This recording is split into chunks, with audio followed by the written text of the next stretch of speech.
तो good morning, कैसे हैं आप लोग। स्वागत है आपका मेरे चैनल ललिता भट्ट ब्लॉग्स में। और मैं अभी आप देख रहे होगे यहाँ पे ये पुराने ज़माने के घर हैं। तो मैं अभी अपने घर आई हूँ। सुबह सुबह का टाइम है। सुबह मैंने सारा काम वगैरह कर लिया था और सोना गई है स्कूल। तो अदिति के साथ गई है, वो भाई की बेटी के साथ। तो मैं बहुत दिनों बाद आई हूँ। मम्मी लोग कब से बुला रहे थे, मेरे को 1 महीना हो गया तब से नहीं आई हूँ। नहीं तो मेरे 1 महीने में 4-5 चक्कर लग ही जाते थे पास में, इसीलिए। तो आज भाई का बर्थडे था इसलिए मैं आ गई। वैसे मेरा मन नहीं होता है आने का जब से इसके पापा की डेथ हुई है, क्योंकि उनकी डेथ यहीं हुई थी मेरे घर के पास ही। तो मेरा जब मैं अंदर से टर्न करती हूँ आने के लिए तो मुझे बहुत दुख लगता है, मेरे को दिमाग घूमने लगता है, इसीलिए मैं नहीं आती हूँ यहाँ पे। तो कोई मतलब कहेगा नहीं ऐसा कि यहाँ पे भी ऐसा हो सकता है। ये देखिए मैं आपको दिखाती हूँ। अभी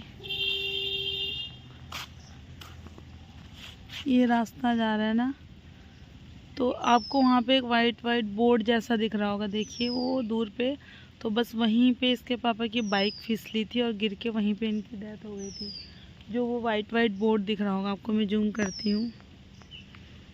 वो देखिए 2 लाइट के खंभे हैं पीछे की तरफ, एक छोटा सा घर दिख रहा है, वो आंगनबाड़ी है। और ये वाइट जो बोर्ड दिख रहा है, यहाँ पे इसके पापा की गिर के डेथ हुई थी। तो मेरी हिम्मत नहीं होती है, मैं आपको शाम के समय में जाऊंगी अगर पॉसिबल हुआ तो। क्या कहते हैं, मैं आपको ऑन द स्पॉट वाली जगह दिखाऊंगी जहाँ पे वो गिरे थे। तो आप लोग देख के कह भी नहीं सकता, कोई नहीं कह सकता कि यहाँ पे गिर के किसी की डेथ हो सकती है, लेकिन भगवान ये क्या पता क्या रचा है किसके लिए। तो अभी मैं घर आई हूँ, अभी बारिश हो रही है यहाँ, तो ज़्यादा देर में बाहर खड़ी नहीं रह सकती क्योंकि मुझे कोल्ड भी है, गले में भी प्रॉब्लम है। तो आपसे मिलेंगे थोड़ी देर में, मैं आपको वो जगह दिखाऊंगी आज। यही है वो जगह जहाँ पे मेरे हस्बैंड गिरे थे और उनके ऑन द स्पॉट डेथ हो गई थी। ये सड़क इन लोगों ने अभी ये बराबर करी है, ऊंची नीचे थी। यहाँ पे करीबन इतने इंच का फासला था, गाड़ी जब ऊपर चढ़ती थी तो बहुत उछलती थी। तो यहाँ पे तो पहुँचे ही नहीं थे इसके पापा भी। मैं दिखाती हूँ आपको। तो फ्रेंड्स ये वो जगह है जहाँ पे मतलब वो गिर के जब मैं पहुँची तो उनको लेटा रखा था यहाँ पे, इस जगह पे लेटा रखा था उनको। और लेटा के यहाँ पे पूरा ब्लड गिरा हुआ था। तो आप सोच सकते हैं यहाँ पे पता नहीं किसी ने ईंटें रखी हुई थी शायद कीचड़ से पार करने के लिए। एक ईंट का ढेर यहाँ लगा था, एक ईंटों का ढेर यहाँ लगा था। यहाँ पर शायद यहाँ पे जो ईंटें थी उस ढेर से उनकी बाइक टकराई थी यहाँ पे जो थी, तो तभी वो गिरे। तो वो ईंटों के ढेर पे गिरे, यहाँ पे उनको लेटा रखा था। मुझे लग रहा है यहाँ पे जो ईंट का ढेर था उसके ऊपर गिरे वो। और वो ईंट जो बाई मिस्टेक उस दिन वो हेलमेट लगाना भूल गए थे, क्योंकि यहाँ पे सोचो आप पूरा हाईवे क्रॉस करके यहाँ ऐसी जगह पे कोई सोच भी नहीं सकता है कि गिर के किसी की डेथ हो सकती है। तो उनके हाँ, ये मेरी बेटी को भी देखो, कह रही मम्मा यहाँ पे गिरे थे पापा, इसको याद है, उस दिन की बात कर रही है सारी। तो कोई मतलब सोच भी नहीं सकता है कि इस रास्ते पर गिरकर किसी की डेथ हो सकती है, लेकिन इन लोगों की लापरवाही की वजह से आप मानेंगे नहीं, यहाँ से यहाँ तक पूरा ईंटों का ढेर था।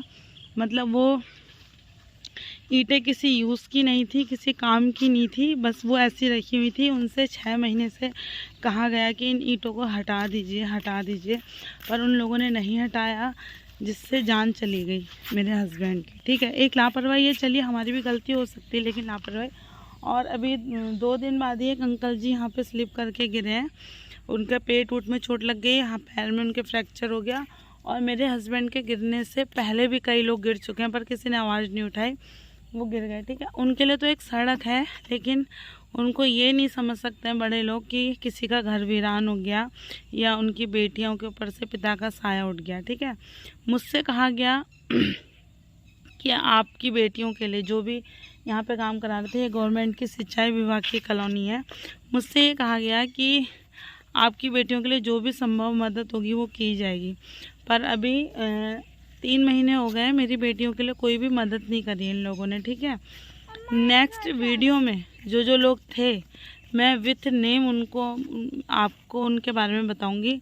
उन लोगों की लापरवाही की वजह से मेरे हस्बैंड बचपन से रह रहे हैं, आ रहे जा रहे हैं, कभी कुछ नहीं हुआ, लेकिन ये सड़क की लापरवाही की वजह से ऐसा हुआ है।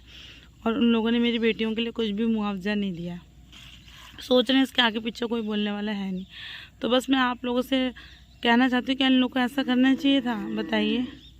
तो बस आप लोग मेरा सपोर्ट बनाए रखिए, मुझे बहुत ज़्यादा ज़रूरत है, और वीडियो में बने रहिएगा। Thank you so much. अगर वीडियो सही लगे तो लाइक करें, कमेंट करें, और चैनल पे नए हो तो सब्सक्राइब जरूर करें। Thank you.